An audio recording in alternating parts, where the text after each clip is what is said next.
Uno de los pintores más relevantes y mejor representados en el Museo de Bellas Artes de Asturias es Luis Fernández.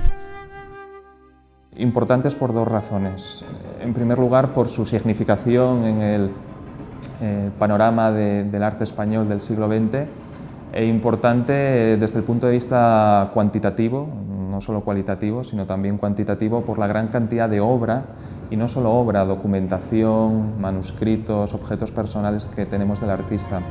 Nace en Oviedo en 1900 y en 1924 se traslada a París, meca artística del momento. Allí trabará amistad con intelectuales y artistas de las nacientes vanguardias: Mondrian, Torres García, Picasso, el caldo de cultivo de su incipiente obra. Bajo, primero, la influencia del surrealismo a mediados de la década de los 30 y después de la influencia de Picasso, finalizada esa década y a comienzos de la década de 1940, Luis Fernández comenzaría una nueva etapa, o en este caso dos etapas, la surrealista y la picassiana, que desembocarían justo después de la Segunda Guerra Mundial en una pintura de corte poscubista, en la que se erigen como motivos fundamentales tres: el retrato, el bodegón y el paisaje.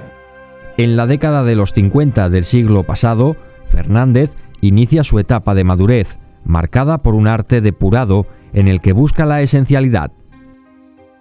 Se dedica a la realización de series de cuadros en torno a una serie de temas siempre los mismos. Algunos de esos temas pueden ser las marinas, que comienza a pintar en los años 50 y que retomará en los años 70.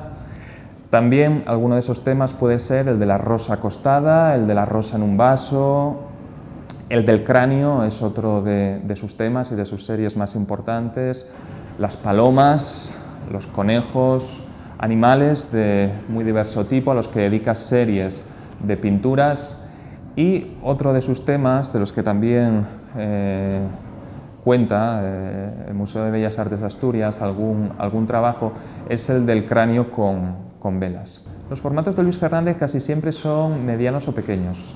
Son formatos que invitan a ese espíritu de concentración y de depuración que era lo que buscaba Luis Fernández. Y técnicas, todas las habidas y por haber. A la manera de los antiguos era capaz de fabricar sus pigmentos, entelar sus lienzos, tensarlos, construir sus bastidores, etc. Luis Fernández desarrolló un minucioso procedimiento de creación artística que conceptuó en tres niveles, a los que llamaba el método manual, el intelectual y el espiritual. El método manual era por el que todo creador debía iniciarse. Era un método en el que el creador debía controlar, debía dominar todo ese apartado de la creación vinculado con las técnicas y los materiales empleados. Y en ese primer método, el método manual, junto con el segundo método, el método intelectual, Luis Fernández trazaba lo que debía ser el proceso de creación de una obra de arte, que siempre debía partir por un dibujo sobre papel, del que luego había que hacer un calco, y de ese calco finalmente llevándolo al lienzo, el cuadro definitivo. Luis Fernández no hizo escuela en parte por esa última etapa apartada, aislada del mundo, por así decirlo, que tuvo.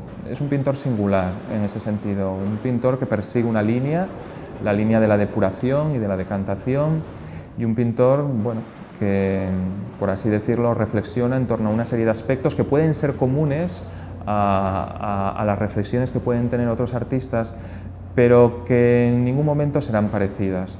Es un pintor único, singular, y eso lo hace todavía más interesante y más emocionante en muchos casos.